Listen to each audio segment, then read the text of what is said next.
Hi, this is Hong Kong Ghost Stories. 3 real Asian horror stories that will give you chills. No mid-roll ads.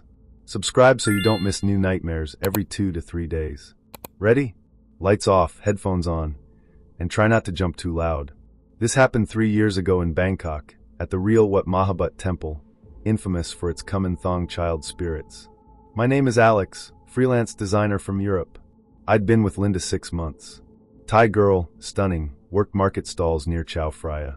We met at Khao San, fire dancers, cheap Chong beer. Love at first sight, or so I thought. It started subtly. Linda skips our anniversary dinner. Sick, she texts. Next morning, pale, shivering. Vomits blood by noon. Fever 104. Local clinic, virus. Pills do nothing. Day 3 she whispers, something's inside, scratching. Her belly ripples. I touch it. Feels like tiny fingers pushing back. Hook, ever felt life under skin that wasn't yours? Hospital scans show nothing. Bills hit 50,000 baht. Month 1, hallucinations. She claws walls. Phi Tai Hong, vengeful ghost. Thai for violent death spirit. I research Wat Mahabut, temple overrun by black magic. Kuman Thong fetishes there. Child ghosts bound to amulets for luck. But twisted versions curse enemies. Her ex surfaces. Samchai, stall owner nearby. Broke up because Linda cheated with me. He glares at market. She'll pay. His stall sells weird jars. Insects wriggling inside. Hook, coincidence? Nights worsen. Wet footsteps circle bed. Linda coughs black phlegm, smells like rot. Finds coarse hairs in rice. Animal, she sobs. Weight plummets. 85 pounds. Doctors whisper terminal. Desperate, we visit Wat Mahabut. Real place, Google it. Golden stupa hides spirit houses swarming Kuman Thong dolls. Munkajar Noi examines her. Sniffs. Gu curse. Chinese poison magic in Thailand. Jar with snakes, centipedes, geckos. Feed victim's name, photo, nail clippings. Survivor spirit possesses. Linda convulses, rolls eyes. Neck mark appears, Fong bites. Samchai bought jar here. Paid 5,000 baht. Linda betrayed him, stole business secrets for you. Hook. She'd lied about the breakup? Flashback. Samchai shows me old photos. Linda laughing on his arm. Then market fight, her screaming never again. But texts prove she'd strung him a long while with me. Gu motive clear, betrayal's revenge. Ajarn gives Kuman Thong amulet. Child spirit fights Gu. But needs blood offering. Subplot diversion. We flee to countryside. Linda's aunt in Ayutthaya ruins. Hide, she says. Peaceful 2 days. Feed Kuman rice balls at Spirit House. But aunt finds jar shard in yard, green residue. Night 1, child's giggle echoes. Not cute. Guttural. Linda wakes screaming. Baby wants out. Mirror shows her belly swollen, handprint inside. We bolt back to Bangkok. Full exorcism at Wat.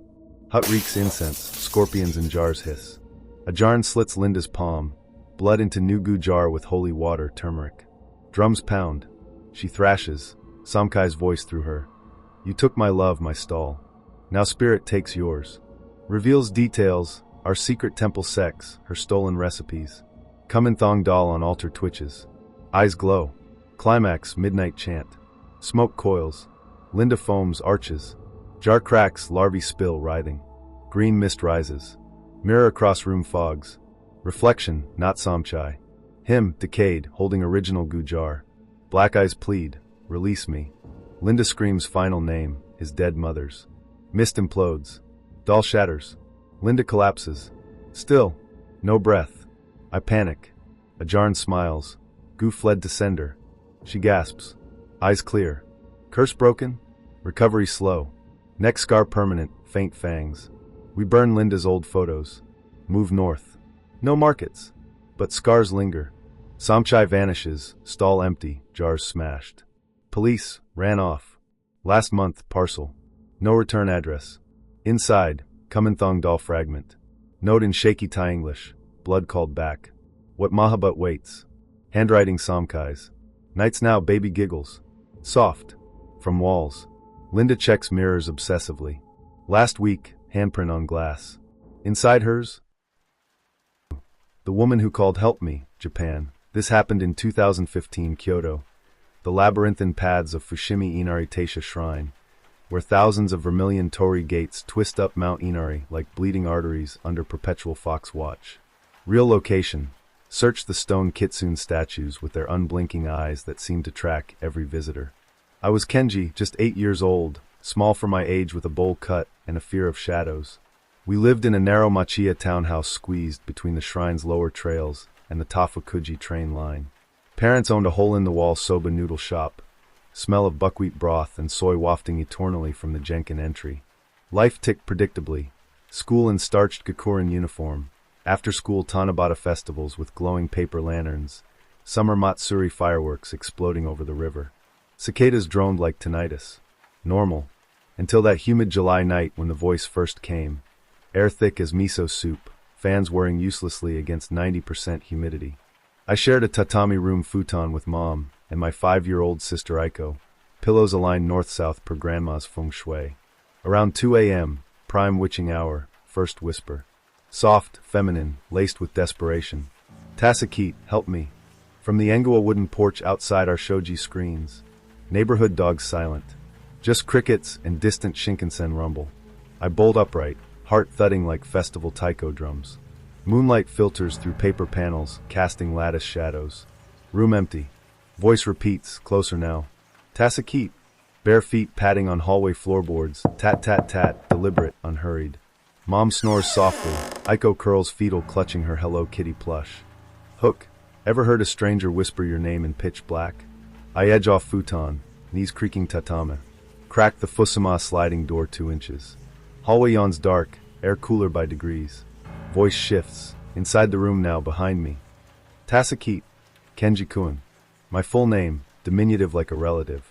Shape coalesces in far corner near the Butsudan family altar. Silhouette of woman in tattered white yukata, ink-black hair cascading to ankles like spilled calligraphy ink, face obscured in gloom. Pale hand extends, fingers elongated unnaturally. Sudden cold gust, shoji flaps. I shriek, dive back to futon. Mom stirs groggily. Bad dream, Kenchan. Ganbat. Lights out again. But sleep evades, dawn reveals evidence, trail of damp footprints. Small woman's feet, from hallway threshold straight to my futon edge, evaporating at the quilt hem. No water source nearby. Mom dismisses. Condensation from humidity, old house. But Grandma arrives with matcha and rice crackers, eyes narrowing at tracks. She's pure Kyoto old blood, descendant of Inari shrine keepers. Onryo Yuriai, vengeful ghost. Starts with voice mimicking loved ones, escalates to form. Fushimi Kitsune, fox spirits, possess mediums here. This one's bound to the mountain. Died abandoned in pregnancy, wanders seeking her lost boy. Family legends real or superstition. She recounts Yuki, no, Yuriai Yuki, local tale from 1920s. Geisha lover of shrine priest, betrayed for a merchant's daughter. Forced abortion in shame behind Torii number 137. Hanged herself from sacred gate. Spirit calls Tasakit, eternally, mistaking boys for her unborn son. Grandma pastes a foot of paper talismans across door sills, chants heart sutra softly. Burns incense that curls like fox tails. Avoid shrine paths after dusk. Quiet days follow, soba shop bustle distracts. But classmates buzz. Our machiya built over Yuki's old geisha tea house path. Night 2, voice from walls. Tasakit, Mama and Iatai. Wanna meet Mama. Fingernails scrape plaster from inside, slow, rhythmic. Dust sifts like snowfall. I huddle under quilt, flashlight beam trembling. Morning, scratches spell on bedroom wall. Kanji for help, dripping condensation. Week 2 escalation, daytime hauntings. Voice emanates from school satchel during math, class freezes. Teacher blanches, sends me home. Torii path home unnaturally dim, fox statue's eyes glinting amber. Home front, Aiko drops her doll mid-play. Voice from plush mouth, Tasakit.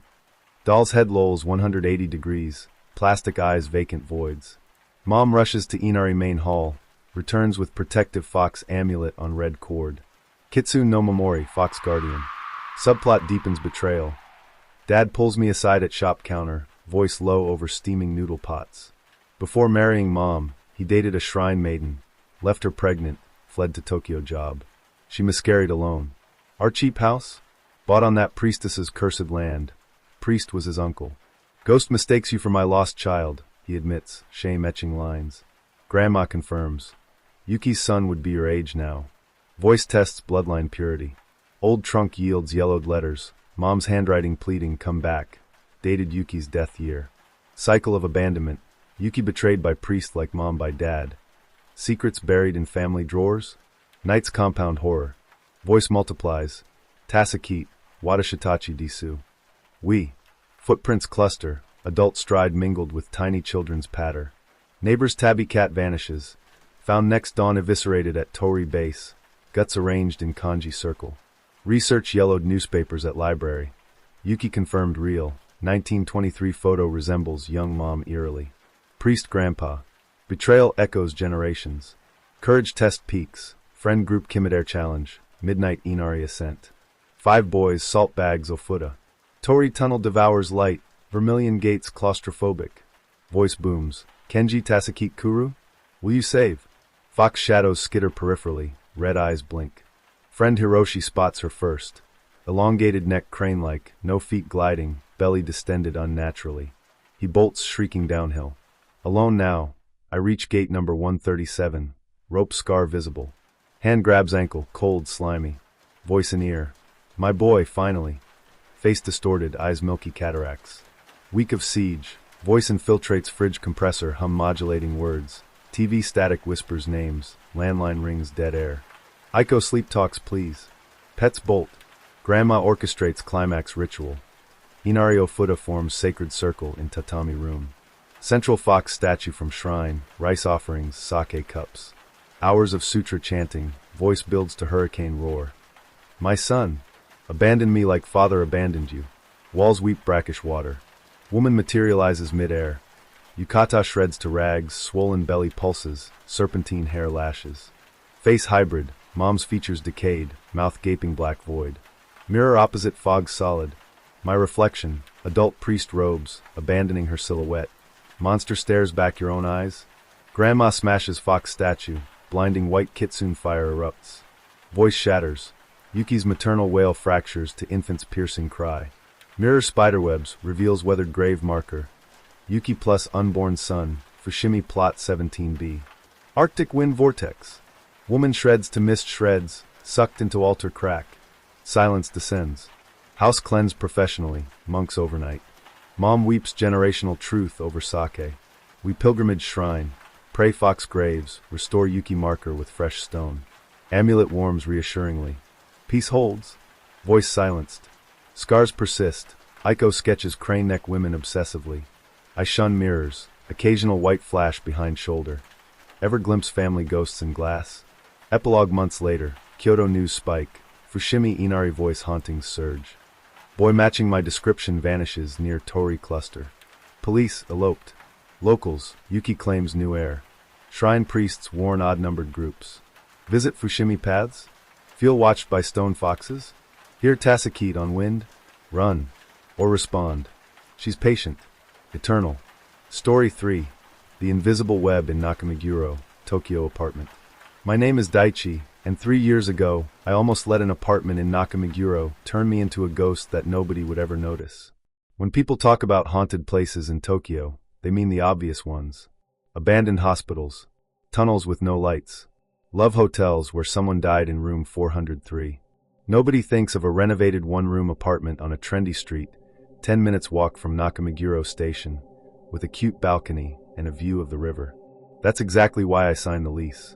At the time, I was 26, working as a system engineer in a mid-sized company in Shibuya. I say working, but it was more like sleeping under my desk and going home just to shower. My previous apartment was an old, moldy box in Kitasenju, and the only view I had was the rusted staircase and my neighbor's laundry.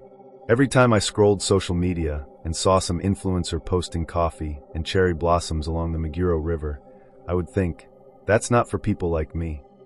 Then one night, half drunk after yet another overtime session, I saw it. The listing popped up on a housing app one didn't even remember downloading. Nakameguro, 1K, 50,000 yen. No key money. No deposit. Immediate move-in. Anyone who has ever rented in Tokyo knows that was impossible. A room in Nakameguro for that price was like a lottery ticket someone had already scratched and thrown away. I clicked it expecting a scam. The photos loaded slowly on my tired phone. White walls, new flooring, small but clean. A narrow balcony with a metal railing. An air conditioner unit that didn't look 20 years old. And there was something else, something I didn't notice until much later. In every photo of the room itself, the curtains were drawn tightly shut, even during the day. The agent called me within 5 minutes of my inquiry, like he had been sitting there waiting. "You're interested in the Nakameguro unit?" he asked. His voice was overly polite, almost cheerful. "Yeah," I said. "Is that price correct? Maybe there's a mistake." "There's no mistake," he replied. "The owner is eager to find someone who can move in quickly. If you like it, I recommend coming to see it today. It goes fast." I laughed. "I'm still at work." "It's Nakameguro," he said gently. "It won't be available tomorrow." I should have known then. I should have hung up and gone back to my half-finished error logs. Instead, I told my boss I had a dentist appointment, grabbed my bag, and took the train to Nakameguro. It was already dark when I arrived. The river reflected little islands of light from the bars and cafes. Couples walked slowly along the water, holding hands, their conversations soft and unhurried. I remember feeling like I had stepped into someone else's life for a moment. The smell of fried chicken and coffee drifted out from a tiny shop on the corner. Somewhere, a bicycle bell rang. The agent was waiting outside the building. He was younger than I imagined, maybe early 30s, with a neat haircut and a too bright smile. He bowed repeatedly. "Yamada-san? Thank you for coming so late." We shook hands, and he led me up a narrow staircase. The building wasn't new, but it wasn't falling apart either. The plaster walls bore the usual marks of moving furniture. The steps creaked just enough to remind you other people had been there before. "Fourth floor," he said. "Last unit at the end of the corridor." There were only 2 doors on each floor. As we climbed, I realized I didn't hear any TVs, music, or talking, just the quiet hum of distant traffic and, faintly, the gurgling of the river. By the time we reached the 4th floor, it felt like we were alone in the entire building. The corridor was lit by a single fluorescent tube that buzzed softly. The walls here were cleaner, almost sterile. There was a window at the end, but darkness pressed against it. I couldn't see the street, only my own reflection. "This way," the agent said. The door was the last one, right before the window. It had a shiny new lock installed, the metal gleaming under the light. There were no nameplates, just the room number, 402. The agent opened it, stepped inside, and flicked the light switch. A simple one-room apartment. Kitchenette immediately to the right, a compact unit bath to the left, and then the main room with a small closet and a sliding glass door that led to the balcony. The ceiling was low, but not oppressively so. It looked exactly like the photos. Except for one thing. Even though it was night, thick beige curtains were pulled across the balcony door, pinched tight with plastic clips at the bottom, so not even a sliver of streetlight came in. I couldn't see anything beyond them. It was like someone had painted over the glass. I stepped into the room and heard a faint sound, like something rustling or silk brushing against skin. It might have been my imagination, or the curtains shifting slightly in the air from the open door. I told myself it was nothing. "The flooring is new," the agent said brightly. "The walls were repainted last month. The bath is a little old, but it's been cleaned." He was talking too fast. My attention kept drifting back to the curtains. The more I looked, the more I noticed they were bowing inward, just a little, like something outside was pressing against them. But there was no wind, no draft. The air conditioner wasn't on. "Can I started, nodding at the balcony. "Can I see outside?" The agent's smile flickered for a second, then snapped back into place. "Of course," he said. "But it's dark, there's not much to see at this hour." He moved ahead of me, reached for the curtain, and pulled it aside just enough to unlatch the glass door. It slid open with a dry, scraping sound. Cold night air spilled into the room. I took a step forward. The balcony was narrow, barely enough space to stand. A metal railing ran along the edge. From here, I could see over the roofs of smaller buildings to a slice of the river, black and silver under the streetlights. Farther away, red and white lights from distant towers blinked slowly. It was exactly the view I had always wanted. I stepped out onto the balcony and put my hand on the railing. The metal felt oddly warm, like someone had been gripping it hard just before I arrived. "That's the Meguro River," the agent said behind me. "In spring, it's beautiful. Cherry blossoms on both sides." As he spoke, something ghosted across my face. It was so light I thought at first it was a hair or a bug. A faint, almost weightless sensation, like a thread dragging across my cheek and over my lips. I flinched and brushed at my face, expecting to feel a cobweb. There was nothing on my fingers, but the feeling remained ghost-like at the edge of sensation. It wasn't just on my cheek now. It was at my neck like a strand of hair caught in a breeze. I looked up at the railing, at the ceiling of the balcony. No visible spiderwebs. No clotheslines.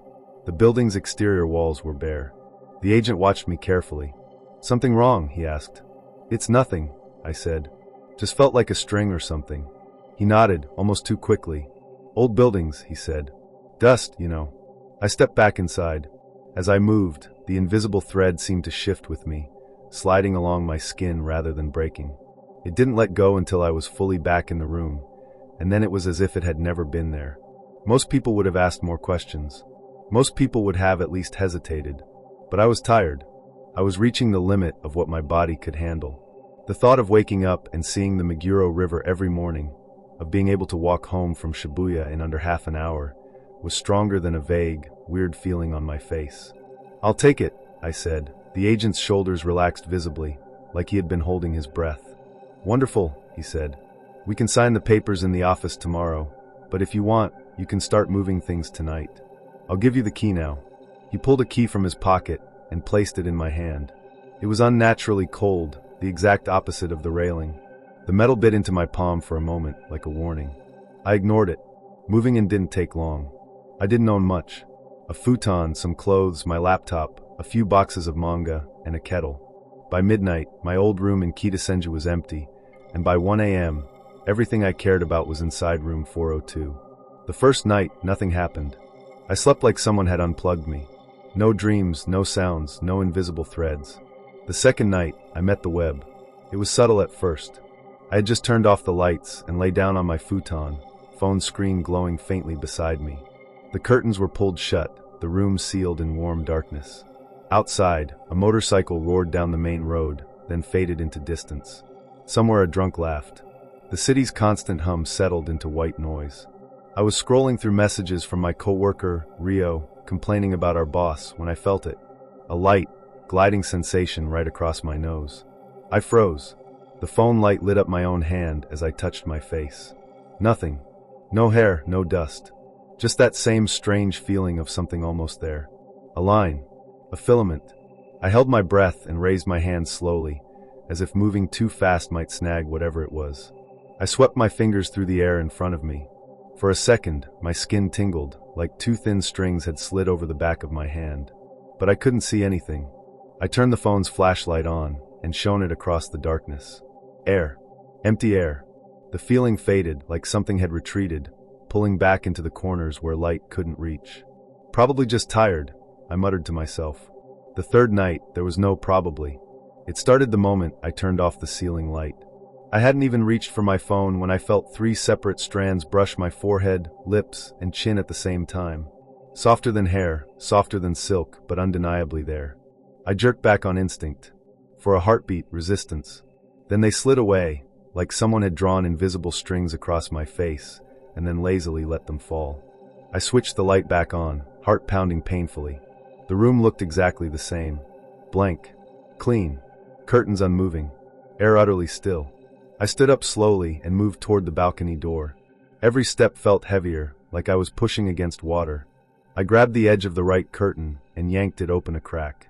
Dark glass reflected my own pale face. Beyond it, the faint lattice of the balcony railing. Streetlights far below like scattered embers. No lines. No net. No spider the size of a car squatting above my window. Still, I could feel something stretching between me and that glass like a field of static. I held my hand out, inch by inch, fingers trembling. At about 20 centimeters from the glass, my fingertips tingled. The air felt thicker, heavier, and then something snapped against my wrist. It wasn't a sound. It was a feeling like multiple threads had suddenly tightened and then broken under pressure. There was a sharp sting, enough to make me yelp and pull my hand back. A red line appeared across my skin, thin but real, like a paper cut. I stared at it in disbelief. My head buzzed. The line swelled slightly, a tiny bead of blood forming, and then smearing as I wiped at it. It hurt. Not much, but enough to erase the last of my denial. Something was there. The next morning, the line had already faded to a faint pink mark. At work, I told myself to forget about it. There were bigger problems. Our project deadline was in 2 weeks. Our team was understaffed. Rio hadn't slept in 2 days and kept twitching like someone had wired him wrong. Our boss, Tanaka, had developed a habit of standing behind people silently until they made a mistake he could pounce on.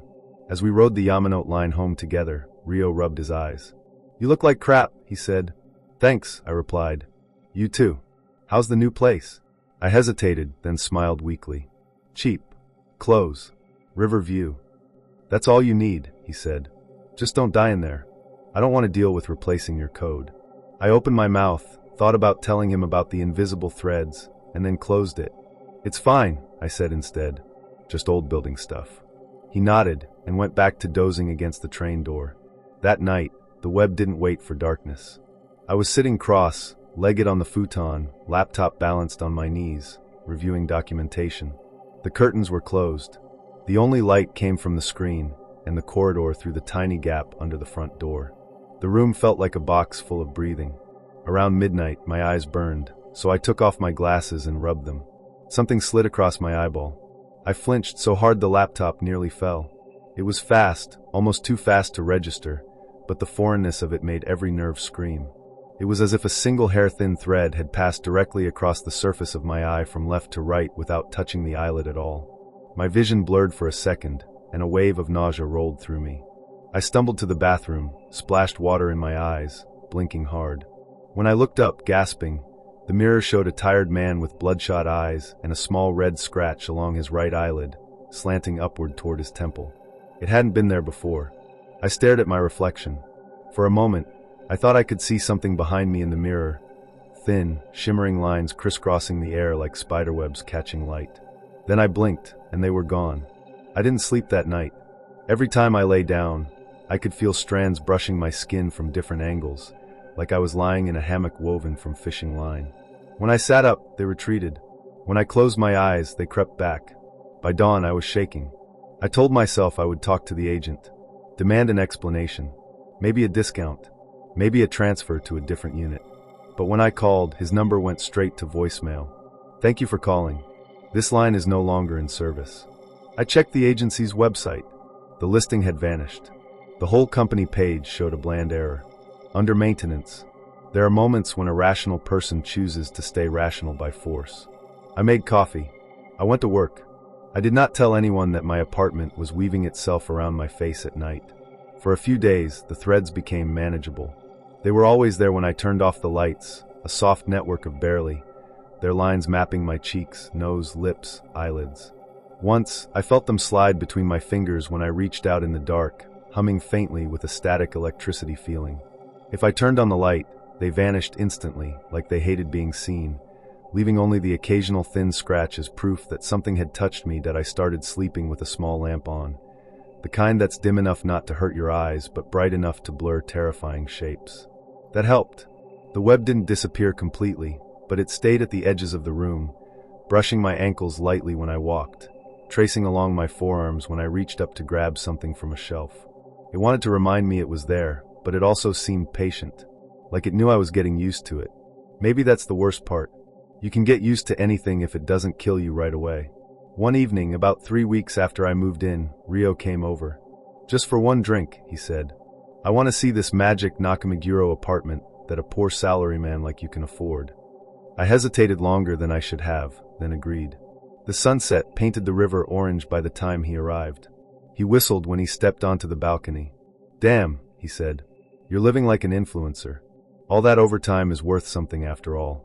We stood at the railing, beer cans sweating in our hands. The city buzzed below us, all that anonymous life layered in neon and shadows. For a moment, I felt proud, like I had climbed out of something, even if I wasn't sure what exactly. Then something brushed both of our faces at once. Rio froze mid-sentence. He reached up to his cheek with the same confused motion I recognized all too well. "Did you feel that?" he asked. My mouth went dry. "Feel what?" I lied. "Like fishing line," he said slowly. "Or a tiny wire. Weird. Is there a clothesline up here?" He looked up, scanning the space above us. There was nothing but the building's eaves and a lonely light fixture. Before I could answer, something else fell toward us. At least, that's how it felt. A sudden, silent sag in the air, like a net dropping from the ceiling. Dozens of invisible lines grazed my scalp, neck, shoulders, and then tightened minutely, just enough to let us know they were there. Rio swore, stumbling backward into the room. "What the hell was that?" he demanded that I followed him quickly, heart slamming against my ribs. As soon as we crossed the threshold, the sensation eased. The net seemed to pull back to the balcony, hovering just at the line where the sliding door would have closed if it were shut. I gave a shaky laugh. "Maybe there's a spider nest up there," I said. "Old building, right?" "Sorry." Rio frowned at the balcony, rubbing his arm. "Feels like more than one," he muttered. "Like a whole web." The word hung in the air between us. He drank quickly after that, talking too loudly about work, about Tanaka, about a girl in accounting who had started ignoring his messages.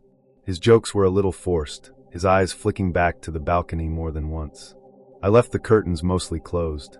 When he left around 10, he stood in the hallway for a moment, looking back at my door. "Hey," he said quietly. "If rent is that cheap, there's always a reason, you know?" "I know," I replied. He searched my face. "Just don't let it wrap around you too much," he said. "Work already does that." I almost asked him what he meant by it. Instead, I just nodded.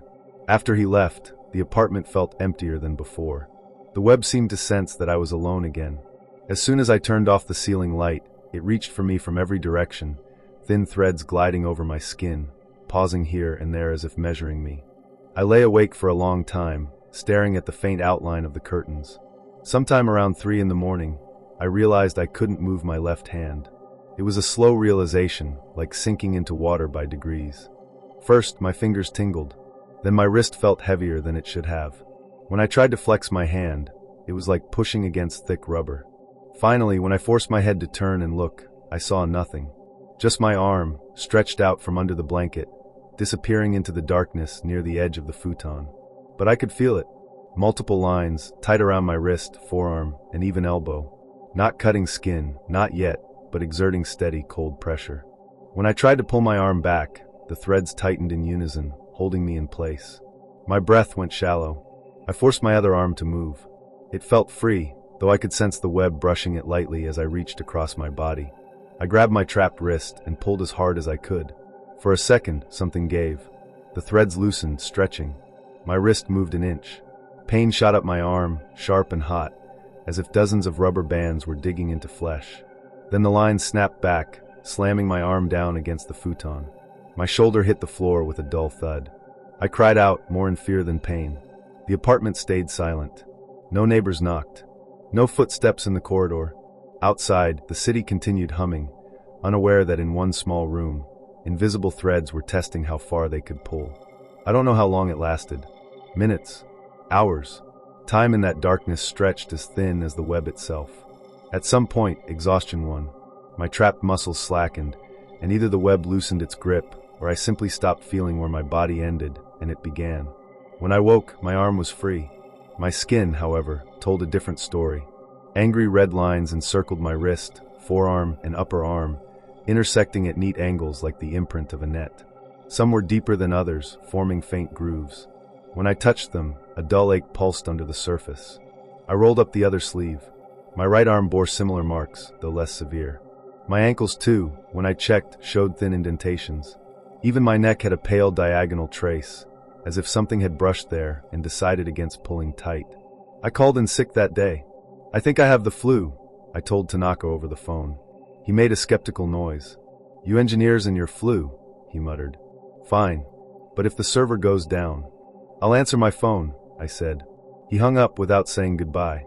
I showered, watching water trace the lines on my skin, turning them briefly darker. The hot water made the aches bloom into something closer to pain. When I closed my eyes and let the stream hit my face, I could feel the phantom sensation of threads sliding over my eyelids again. When I stepped out of the shower, the mirror was fogged. I wiped a clear circle with my palm. My reflection stared back, pale, eyes ringed with shadows. The marks on my skin looked like someone had tried to draw a map on my body and then erased it halfway. Behind me, the steamed, up glass of the bathroom window was covered in thin vertical streaks where the condensation had been disturbed. Dozens of parallel lines. For a moment, they looked exactly like strands of a web.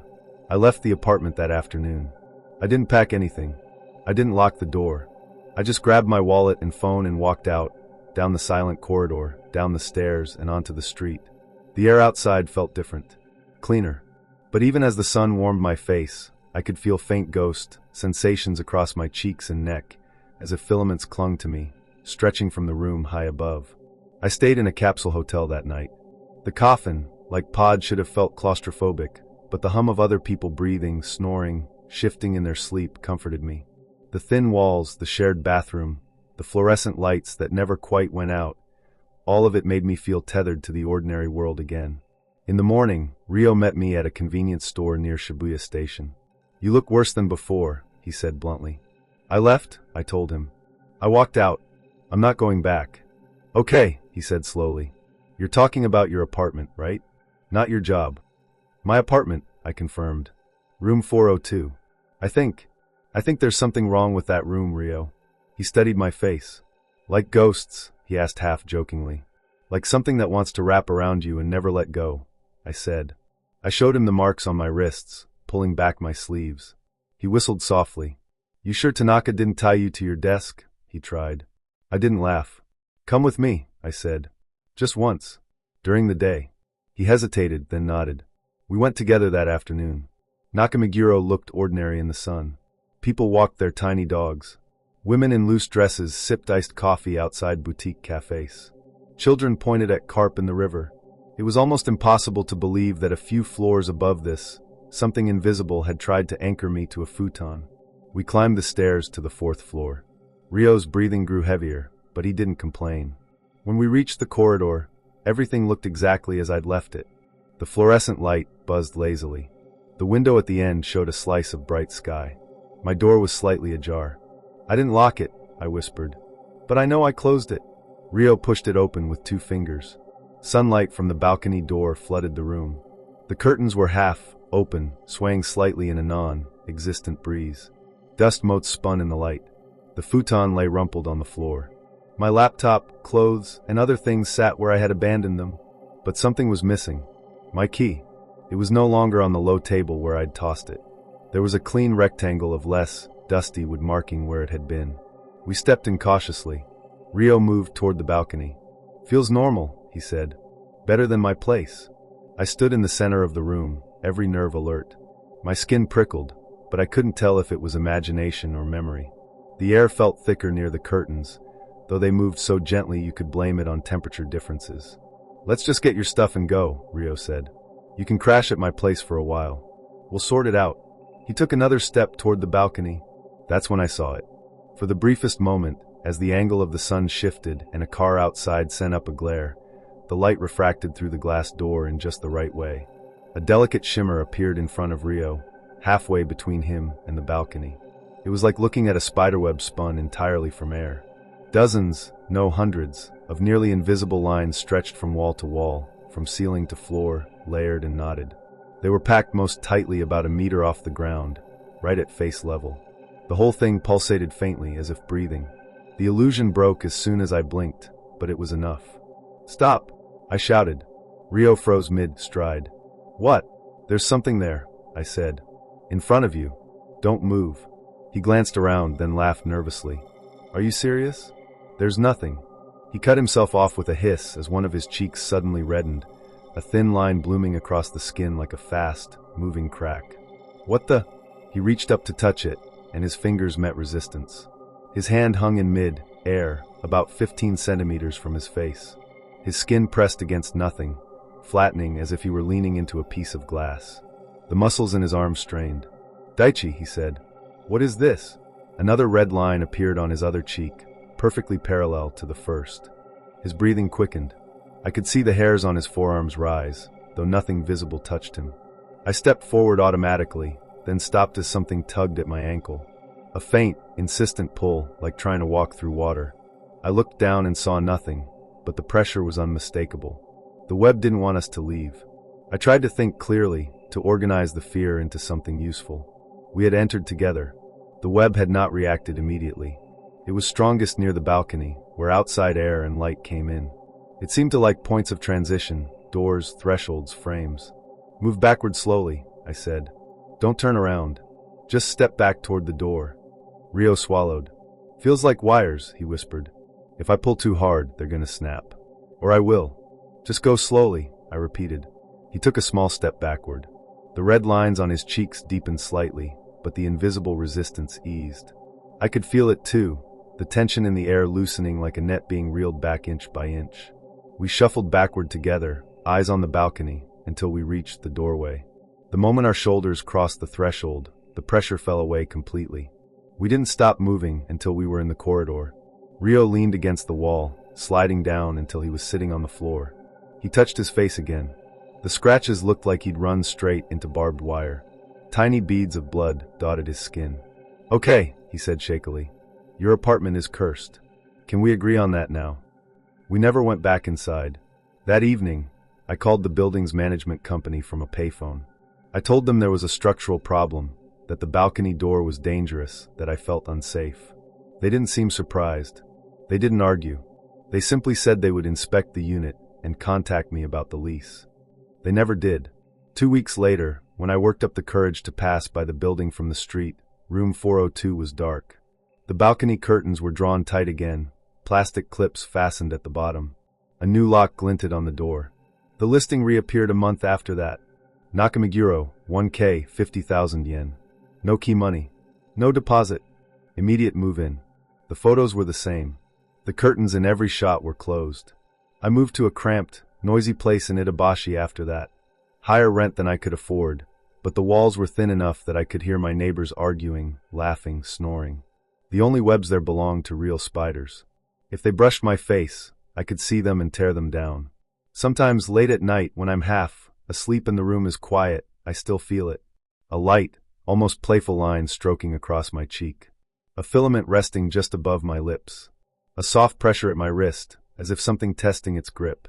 I open my eyes and stare into the darkness, heart racing, waiting to see if the threads will tighten, if they've finally stretched far enough from Nakameguro to reach me here.